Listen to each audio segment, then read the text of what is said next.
November 2081. Mr. Speaker Sir, coming to the budget estimates, I am not going to deal at length with the amounts allotted to various departments.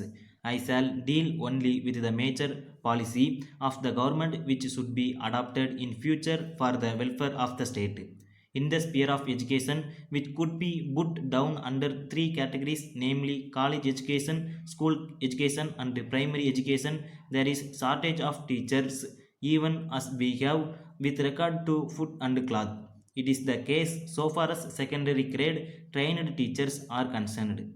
In order that there may not be any shortage of teachers and to get over this situation, I suggest that the minimum salary for teachers should be raised from the present level. Along with the shortage of teachers, we also see there is insufficient equipment by way of building accommodation also. A suggestion has been made by some honorable members that the number of pupils to be managed by one teacher should be increased. I think the better course would be to introduce the shift system so that another shift of boys might also receive education without constructing new buildings.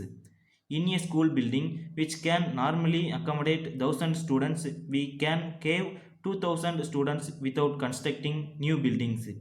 I made mention of this to the Honorable Minister for Education also, and I hope he will give his consideration to it. If that is adopted, we need not bother about the construction of new buildings immediately. Of course, for permanent institutions, we can construct buildings according to the convenience of the finance of the government. It may also be noted that the system in the matter of education is being adopted in some western countries also.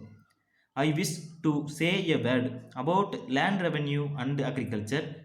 The river Kaveri is running through my district, Coimbatore, Tiruchi, and some other districts.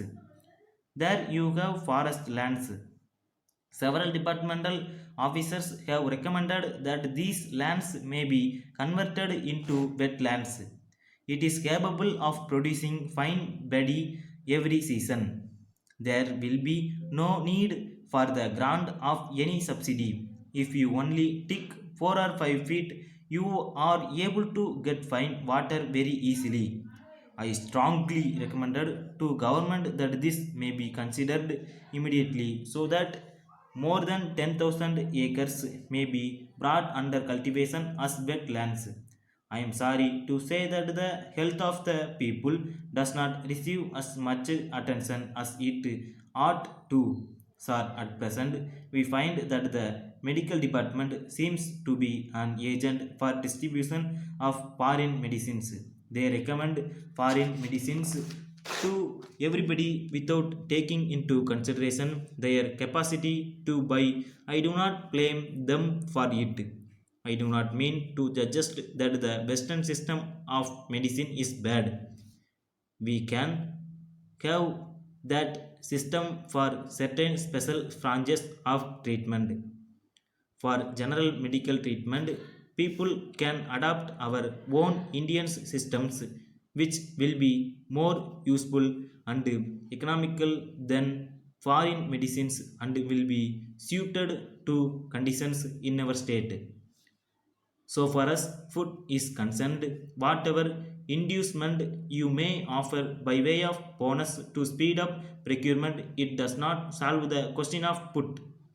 We must see that we are self-sufficient in the matter of food, and we just not go about seeking food later on. The Honorable the Finance Minister for Agriculture said that we are now living in better times.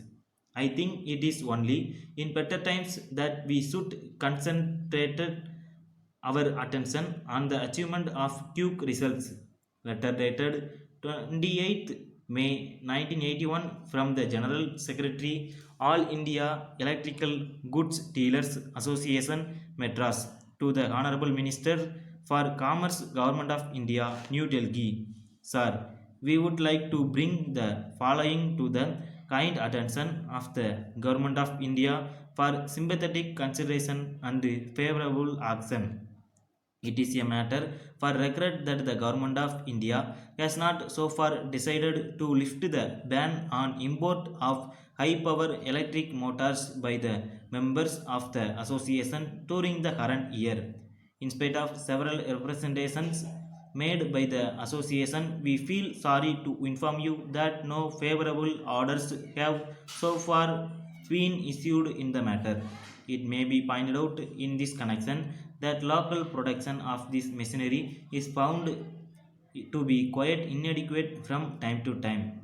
Hence, we are of the firm opinion that there is no other alternative except to allow import of this machinery in order to meet the increasing demand and to bring down the prices.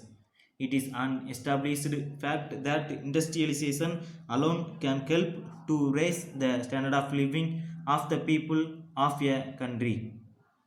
In the above circumstances, we earnestly appeal to the Government of India to kindly take into consideration all aspects of the matter and pass yearly orders to allow import of this machinery by the members of our association. Thanking you, yours faithfully.